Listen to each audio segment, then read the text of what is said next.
नमस्कार मंडळी, आपण पाहताय पंढरपुरातील सर्वात पहिलं YouTube news channel Pandharpur live. आज आपण पंढरपूर नगर परिषदेच्या मुख्य इमारतीच्या समोर उभे आहोत। या ठिकाणी आपण पाहू शकता ही जिजामाता शॉपिंग सेंटर आहे आणि या शॉपिंग सेंटरच्या बरोबर समोरच्या बाजूला जे काही व्यापारी आहेत या शॉपिंग सेंटरमध्ये आणि शॉपिंग सेंटरच्या समोरच नगरपालिकेच्या इमारतीच्या समोरच ही अशा प्रकारची घाण साठलेली आपण पाहू शकताय।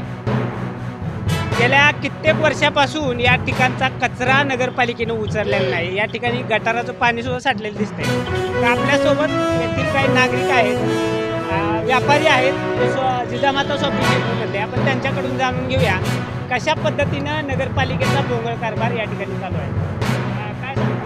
या ठिकाणी मी अमृत शहा पेनूरकर आपला सांगतो की या पंढरपूर नगरपालिकेच्या समोरच कचरा पडलेला आहे। त्यांना वारंवार सांगितलं की या ठिकाणी कचरा उचलण्यासाठी एक हौद ठेवा किंवा तुमचा एक माणूस ठेवा। या ठिकाणी पाणी साठून डास होतात, घाण वास येते, कर भरण्यास सुद्धा नको वाटेल एवढं तिरस्कार या नगरपालिकेचा होतो। तेव्हा ह्यासाठी नगरपालिकेने पहिल्यांदा कचरा उचलावा, पाण्याचा निचरा करावा, एवढी आमची कळकळीची विनंती आहे। संदीप शिंदे युवक काँग्रेसचे शहराध्यक्ष आहे। हे काय झालेलं आहे, बरेच वर्ष झाले या समस्येचं काही निकरण आहे की ह्याला आम्हाला टाळाटाळ करतात। ज्या टायमाला मानोरकर साहेब CEO होते त्या टायमाला आम्ही इथं निवेदन दिलेलं आहे त्या विषयावर स्वच्छतेबद्दल। त्या टायमाला निवेदन देऊन सुद्धा मानोरकर आले, पाहणी केली, आम्ही एका 4-8 दिवसात करतो म्हणले की बाबा ह्याला गटर भुयारी गटर करतो, पाईप टाकतो असं म्हणून आम्हाला आश्वासन दिलं की त्याची बदली झाली। त्यानंतर माळी साहेब आले, माळी साहेबाला मी एकदा त्या विषयावर इथं बोलवलं, माळी साहेबाला मी इथले पाठपुरावा करायला लावला। त्याने बी आम्हाला आश्वासन दिलं की बाबा 1-2-4 दिवसात आम्ही करतो म्हणून। फक्त ही नगरपालिका भोंगळ कारभार आहे। नगरपालिकेचं फक्त आश्वासन द्यायचं आणि चाल दखल पुढे करून चाल दखल करायची। फक्त एक आहे इथं मी ह्या नगरपालिकाला 3 महिन्यापूर्वी 4 महिन्यापूर्वी एक विषय दिलता, नागरिकाच्या मुतारीचा प्रश्न आहे म्हणून। इथे एक मुतारी होती मागं, ही मुतारी नगरपालिकानं कुणाच्या तरी सांगण्यावरून, पुढाऱ्यांच्या सांगण्यावरून नगरपालिकेच्या समोरची मुतारी काढली। त्या गाडेवाल्यांना मुतारीचा विषय आहे, कुठं जायचं लघवी लागल्यानंतर की बाबा लघवी लागल्यानंतर काय का नगरपालिकेमध्ये तिथं जायचं का? सगळे लोक इथं लेडीज येतात, लेडीजच्या समोर जेंट्स लोक इथं उभारून लघवी करतात। आता तुम्ही शूटिंग काढलेलं आहे। ही जवळजवळ 4 महिन्यापूर्वी मी निवेदन दिलं, आंदोलन केलं आणि ह्या घाणीचं पूर्ण पाणी इथं सगळे येते, साठते, डास होते, लोकांना वास, आणि काय लोक तिकडनं कचरा आणून टाकतात, स्टेशन रोडवरनं चायनीजवाले ते इथं आणून टाकतात, बाजारात ते जाताना व्यापारी लोक, गाडीवाले हे सगळा इथं कचरा टाकते। पण वारंवार आम्ही सांगतोय की बाबा टाकू नका, इथं काय बाबा कचरा कुंडी नाही।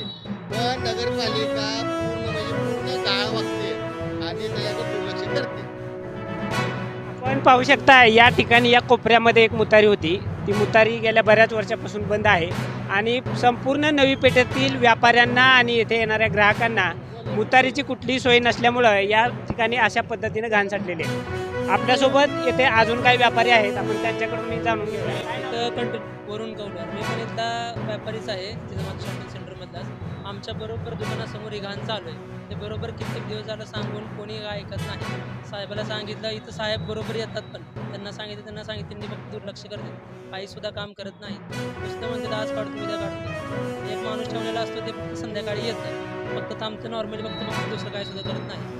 घाण आदेशीच आहे सगळे, पूर्ण दुसरं काय सुद्धा होत नाही। आमच्या आपलं पंढरपूर स्वच्छ पंढरपूर म्हणून पारितोषिक घेतलेलं आहे नगरपालिकानं, आणि काय म्हणते ते काकात पैसा आणि गावाला वळसा। इथं समोर नगरपालिकेच्या समोर घाणीचे साम्राज्य आहे आणि म्हणतात की स्वच्छ पंढरपूर, सुंदर पंढरपूर। कुठं आहे पंढरपूर स्वच्छ आणि कुठं सुंदर पंढरपूर आहे? फक्त ही नगरपालिका लोकांचा कर वसूल आणि लोकांचे गाड्याचे भाडे वसूल करते। बाजारपेठमध्ये काय भाजी विक्रेते त्यांना सुद्धा महिलांना हे लघवीचा विषय आहे ते. मी जवळजवळ 4 महिन्यापूर्वी आता मी एक 8 दिवस ते 15 दिवस मी वाट बघणार आहे आणि 15 दिवसानं नगरपालिकेच्या समोर मी उपोषण करणार आहे. पंढरपूर हे शहर दक्षिण काशी म्हणून ओळखतात ती पूर्ण हिंदुस्थानात, पण इथं काय स्वच्छता काय नसती. 12 महिने कचरा असतो इथं. ते पंढरपूर नगरपालिकेसमोरच आहे. मुंबई महानगरपालिकेची स्वच्छ आहे, तिथं पंढरपूर स्वच्छ पाहिजे. आता आपण पंढरपुरातल्या नगर परिषदेच्या भोंगळ कारभारासंदर्भातल्या पहिला भाग आज आपण पंढरपूर लाईव्हला लावतोय. आज आपण नवी पेठेच्या जिजामाता शॉपिंग सेंटर समोर आणि नगरपालिकेच्या मुख्य इमारतीसमोरच्या या भागातला प्रश्न मांडलाय. उद्या अजून आपण पंढरपुरातल्या वेगवेगळ्या भागातला साठलेला कचरा आणि पंढरपूर स्वच्छ पंढरपूर आणि सुंदर पंढरपूर म्हणून घेणाऱ्या नगरपालिकेचा भोंगळ कारभार याबद्दलचा दुसरा भाग पाहूया. तोपर्यंत थांबतो. धन्यवाद.